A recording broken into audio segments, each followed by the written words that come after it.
5000 वर्षों में कैसे विकसित हुआ हिंदुत्व? कैसे है भारतीय संविधान की नींव? नमस्कार, मैं हूं दीपक और आप देख रहे हैं मेरे साथ WCG न्यूज। समय के साथ साथ चीजें विकसित होती और इसी प्रकार हिंदुत्व का भी विकास हुआ और वह विकसित होती चली गई। संविधान के सामूहिक मूल्य और राष्ट्र की अपेक्षाएं निहित होती हैं। यह इन्हीं लक्ष्यों को हासिल करने की रूपरेखा प्रस्तुत करता है और साथ ही साथ सरकार के अधीन काम करने वाले पदाधिकारियों को अपने कर्तव्यों को पूरा करने के लिए सशक्त करता है। इसी प्रकार भारत का संविधान है जो सौभाग्यता मूल्यों पर आधारित है और जो 5000 वर्षों की भारत भूमि पर विकसित हुआ है। भारतीय संविधान के बुनियादी मूल्यों में स्वतंत्रता, समानता, बंधुत्व, शांतिपूर्ण सह अस्तित्व, लोकतंत्र, प्रकृति के प्रति सम्मान, प्राकृतिक संसाधन और अन्य चीजें शामिल हैं। इन सांस्कृतिक सौभाग्यताओं मूल्यों की उत्पत्ति हिंदू संस्कृति के बुनियाद मूल्यों से हुई है, जो दुनिया की सबसे पुरानी समृद्ध सभ्यता है। संविधान में निहित मूल्यों हिंदुत्व के संस्कृति मूल्यों से बहुत कुछ अपनाया है, इतना कि देश के नाम तक उत्पत्ति की किंवदंती से हुई है। 3 बुनियादी क्षेत्र ऐसे हैं जिन्हें सर्वोच्च न्यायालय ने आधारभूत ढांचे के रूप में सुरक्षा मिली हुई है। इनमें प्रस्तावना, मौलिक अधिकार और नीति निर्देशक तत्व और मौलिक कर्तव्यों के अलावा कुछ अन्य प्रावधान हैं। संविधान का पहला अनुच्छेद 1 कहता है कि भारत अर्थात इंडिया जो राज्यों का संघ होगा।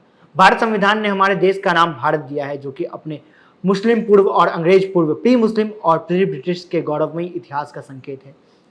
भारत नाम प्राचीन हिंदू परंपराओं के पूर्वधाओं से निकला है। हमारा देश पारंपरिक रूप से आर्यों की उत्पत्ति से ही भारत या भारतवर्ष के रूप में जाना जाता है। विष्णु पुराण के मुताबिक जो देश महासागर के उत्तर और बर्फीले पर्वतों के दक्षिण में स्थित है उसे भारत कहा जाता है, क्योंकि वहां भारतवंशी निवास कहते हैं। प्रधानमंत्री ने हाल ही के लोकसभा में दिए गए अपने एक भाषण में इसे उद्धृत किया था। महाभारत कालीन राजा भरत के नाम से ही इंडिया का नाम भारतवर्ष पड़ा। भरत एक प्रसिद्ध शासक थे और भारत वंश के स्थापक थे। उन्हें महाभारत के पांडवों और कौरवों का वंशज भी कहा जाता है। वह हस्तिनापुर के राजा दुष्यंत और महारानी शकुंतला के पुत्र थे। महान राजा भरत ने संपूर्ण भारतवर्ष पर विजय प्राप्त की थी। संविधान के भारत के राज्यों का संघ कहा जाता है। इसका तात्पर्य है कि भारत में हिंदू सभ्यता, बहुसंस्कृति, मिश्रित और सहन समाज ही रही है, जहाँ बहुत सारी संस्कृतियों का अस्तित्व रहा है और वहाँ पे पनपी भी इस देश की संस्कृति और ऐतिहासिक सच्चाई के महत्व को दर्शाता है। बहुत सारी सह संस्कृतियों का जन्म हिंदुत्व से हुआ है या फिर उससे बहुत ज़्यादा प्रभावित रही है। कुछ उप सूक्ष्म लेकिन बहुत संस्कृतियों के अस्तित्व के बावजूद भारत में सदियों से राजनीतिक, भौगोलिक और सांस्कृतिक एकता रही है। इन्हें एकजुट रखने वाली ताकत है हिंदुत्व की संस्कृति, रीति नीति, जो कि ना कि सिर्फ धर्म है बल्कि एक जीवन पद्धति है। एक मूलभूत एकता कई बार में विवेकेंद्र शक्ति के रूप में राजनीतिक तौर पर भी दिखी है, लेकिन वह अक्सर अनंतहीन हो रही है। कभी प्रभावकारी भी साबित हुई। उसने कभी कभी क्षेत्रीय उपसंस्कृतियों की भी प्रगति, उनके विकास और उनके जीवन को बाधित नहीं किया। संविधान की प्रस्तावना में भाईचारे का बुनियादी मूल उपनिषद के वसुधैव कुटुंबकम के आदर्श वाक्य से लिया गया है, जिसका मतलब होता है कि पूरा ब्रह्मांड एक है। संविधान निर्माताओं ने बड़ी ही गहराई से कहा कि भारतीय मूल का चरित्र वास्तव में हिंदू रहा है, लेकिन वह मूल सभी अन्य धर्मों को अनंतहित सम्मान और उनके प्रति सहिष्णुता में निहित है। भारत संविधान में मौलिक कर्तव्य हैं जो भारत देश के अपने नागरिक की अपेक्षा करता है, हालांकि इसे राज्य सत्ता द्वारा लागू नहीं किया जा सकता।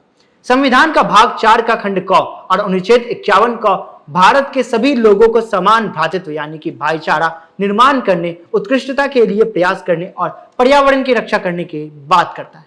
वसुधैव कुटुंबकम शब्द को जो हिंदुत्व की बुनियादी मूल है, वह भी अन्य धर्मों के प्रति सहिष्णु सद्भाव और भारत के सभी लोगों के बीच, चाहे वो किसी भी धर्म, भाषा, क्षेत्र या वर्ग के हों, समान भाईचारे की भावना की बात करता है। हिंदुत्व एक जीवन पद्धति रहा है जहां प्रकृति के साथ इंसान का अस्तित्व जीने का स्वाभाविक तरीका है। हम मंदिरों में जब नित्य प्रार्थना करते हैं तो हम सभी प्राणी का सद्भाव हो, विश्व का कल्याण हो की बात करते हैं।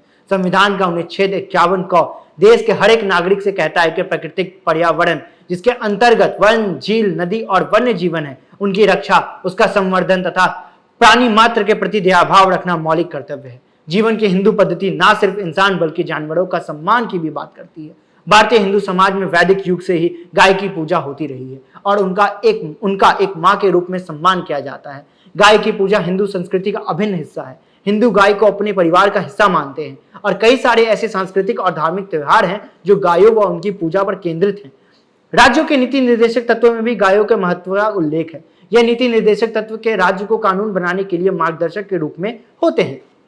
संविधान के अनुच्छेद 48 के मुताबिक राज्य कृषि और पशुपालन के आधुनिक और वैज्ञानिक प्रणालियों को संगठित करने का प्रयास करेगा और विशिष्टतया गायों और बछड़ों तथा अन्य दुधारू और वाहक पशुओं के नस्लों का परीक्षण और सुधार के लिए और उनके वध पर प्रतिषेध करने के लिए कदम उठाएगा। यह अनुच्छेद विशेष रूप से राज्यों को गाय व बछड़े की हत्या के कानून के जरिए प्रतिबंध करने का निर्देश देता है।